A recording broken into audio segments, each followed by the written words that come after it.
Jeg føler, at det har rigtig meget at gøre med, hvordan jeg har det i tøjet, når jeg skal ud af døren om morgenen.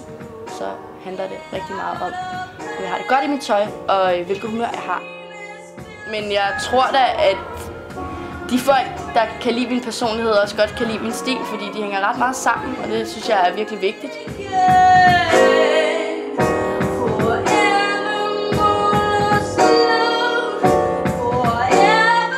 Go for it, altså, men jeg tror helt klart, at vores generation af unge mennesker, når vi bliver gamle, så bliver vi de niceste gamle mennesker.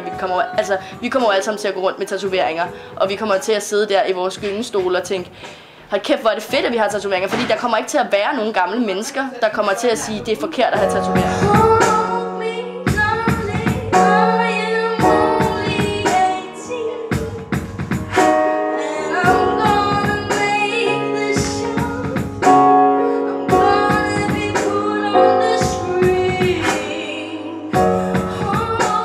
Nu skal du ud og optræde her i aften, og du har jo taget noget bestemt slags tøj på. Og hvad er det, du har tænkt dig at ligesom vise folk med det tøj?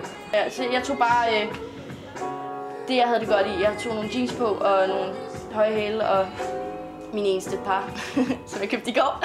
Og så noget, som jeg kendte, og det er vigtigt for mig, og det kan jeg virkelig også, man kan se det på folk, det stråler ud af dem, om de har det godt i det tøj, de har på. Og det er vigtigt at klæde sig efter sin krop, så det har jeg prøvet så vidt muligt at gøre.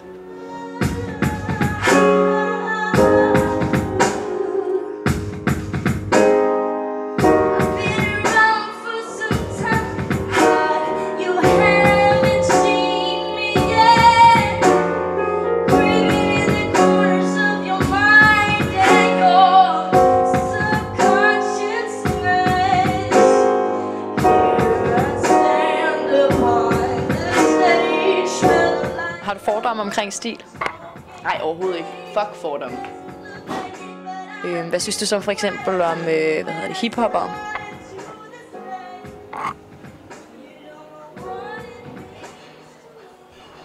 Det skal du bare. Kan I ikke lade være med at spørge?